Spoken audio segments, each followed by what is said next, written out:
Brace yourselves, LT gamers, because Citadellum is about to drop, and it's bringing a fresh twist to the ancient city builder scene that's sure to catch everyone's attention.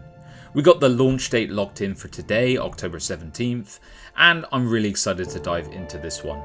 As a huge fan of classic city builders like Caesar and Pharaoh, there's something special about seeing that historical vibe brought back to life in a brand new way. My name's Tom from LT Gaming, and today we're breaking down everything you need to know about Citadellum before it officially hits Steam, from gameplay mechanics to what makes this title stand out. We've got you covered, so let's jump right in. So what exactly is Citadellum all about? Well, picture yourself in the heart of ancient Rome, tasked with building and shaping your own settlement from the ground up.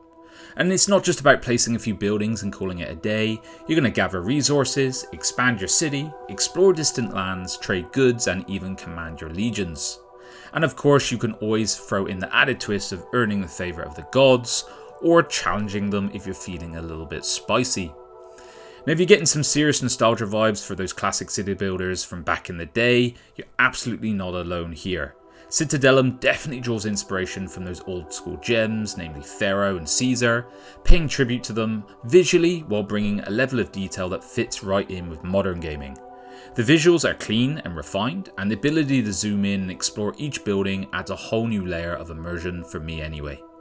You can peek inside, see intricate interiors, or watch your craftsmen hard at work. It's a nice touch that invites you to take a moment and appreciate the world you're actually creating. When it comes to Citadellum's gameplay, it follows that classic city builder formula, but with its own Roman twist, of course. Your goal is to develop a thriving settlement by managing the needs of two social classes, plebeians and patricians. And it's not just about putting up houses, but you've got to provide essentials like food, clean water, public baths, entertainment, and the like. You also are going to want to spruce things up with gardens and statues to boost the desirability of different areas and upgrade the homes. As the houses get better, they accommodate more people, meaning a larger workforce and bigger tax income. But of course, the fancier homes come with a caveat that your citizens expect more sophisticated goods and services. If you've ever played Pharaoh or any other city builders from that era, you're going to feel right at home here. The familiar mechanics are back, from managing desirability to figuring out the best layouts for markets, firefighting posts, engineer huts, and the like. All those little details that keep your city running smoothly. And there's something really satisfying when you piece it all together and you have enough room left over for charming gardens and statues. Now, where things can start to feel a little bit limited is in the variety of resources and production chains. It's not too difficult to access most of the goods needed on any given map, and even the trade routes are pretty straightforward. Essentially, you can get what you need to build a prosperous city without too much hassle, which does reduce some of the challenge. And where Citadellum does fall a bit short is creating that sense of purpose or strategic direction for each map. Those old school city builders were great at theming things, pushing you towards specific goals, like building a mining town to support lavish spending, or setting up a farming based economy to drive rapid expansion. And unfortunately, Citadellum doesn't quite hit the mark here. It feels like each city ends up following a similar formula without enough incentive to specialise or take different approaches. And then there is the deity system, another nod back to the past, where you can build temples for various gods and throw festivals in order to gain their favour. By filling up the gods' favour gauge, you unlock some pretty powerful rewards. Need soldiers, call on Mars and he'll give you an army. Running low on food, sacrifice some grain and money to Ceres and she'll restock your farms. These divine favours are useful, but they're almost game breaking and quite a bit OP, I think.